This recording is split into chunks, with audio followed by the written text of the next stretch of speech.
I had the luxury of stepping aboard the $1 million sailboats of the Volvo Regatta, packaged with a hot crew, no doubt.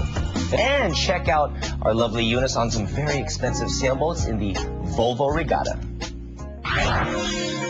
For generations, men have explored the world through the seas. And now it's time for the modern man to celebrate history with the Singapore Stopover of the famous Volvo Ocean Race. Nestled in the sunny shores of Sentosa Cove's 1°15 Marina Club, this race is a fierce combination of offshore drama and onshore glamour.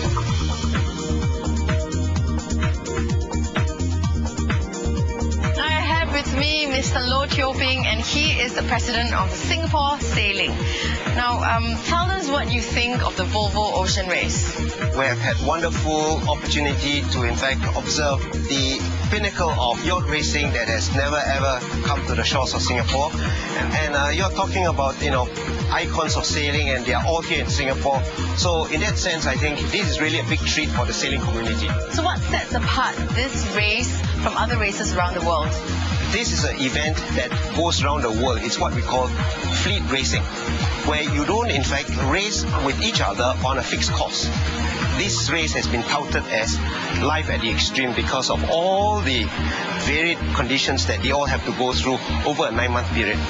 How do you think this race will enhance the status of sailing in Singapore and in Asia? Definitely, with this event, it has put us on the world map, that Singapore has arrived as a venue for such events. Where do you see the future of sailing in Singapore and in Asia? Well, Singapore has really been pushing ahead with its own preparations to try and win a medal at the Olympics. We definitely are looking forward to more and more sailors coming through the system and doing wonders for Singapore.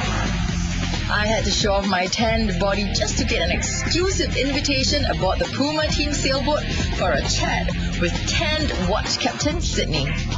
So Sydney, welcome to Singapore. Thank you. Is this your first time in Singapore? Yeah, very first time. It's the first time the Volvo Ocean Race comes in Asia. So it's a great opportunity for us as sailors to come here. Now, how long have you been sailing since the start of the race to where you are now? We started in Alicante in Spain in October, so we are in the 4th month now.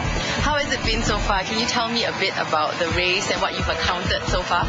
Everything is a challenge, for the team. It's not only the bad weather, being together for 9 months, because the race is 9 months, but also 6 months of preparation. So everything is very intense. Just living together is already a challenge. How have you guys managed to overcome all these? I think the key is first to the respect you have to each other, between each crew member. That's very, very important. Another key is also to step back and look at what we are doing. And we're doing a fantastic job, being a sailor around the world. We should all consider that we are lucky, and then when you consider you're lucky, you swap your mind into more positive mode instead of grumpy mode.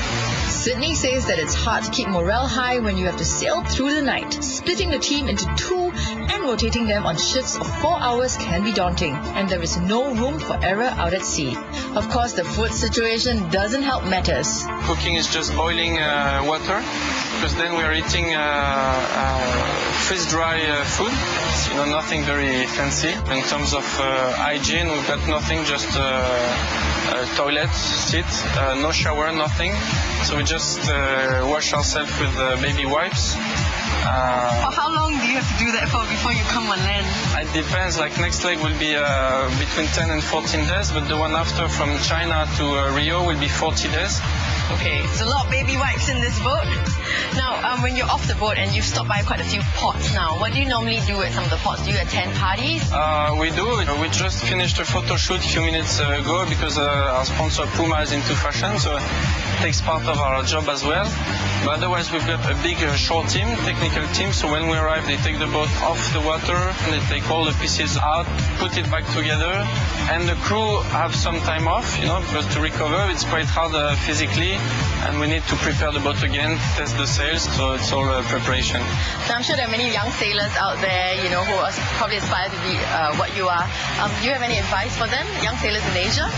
If you believe in something, you have to be very motivated and believe in what you want to do. In Singapore, I see there's some very good infrastructure. So I'm sure if somebody wants, a young guy wants to become a professional sailor, I'm sure he can do it. Thank you so much, Sydney, and we wish you the very best for the rest of the race. Thank you very much. Thank you. After that, it was time to catch up with Mr. Tay, the owner of 1°15 Marina Club. Now, this is, of course, the biggest premier round-the-world yacht race. Yes. Why do you think Singapore is poised to host a race like that? I think the first thing, Eunice, it's relevant to bring a world-class event like the Volvo Ocean Race. It's quite timely right now. Sentosa Cove has completed. The 1°15 Marine Club is already been developed and completed. So how is it like for the sailors racing in Singapore waters? We are very blessed. The weather was great last weekend and the race was good. I think they hit more than 10 to 20 knots. So we took a lot of people to the sea, and I think everybody experienced for the first time how Extreme 70 race among themselves, tax among themselves. It was great.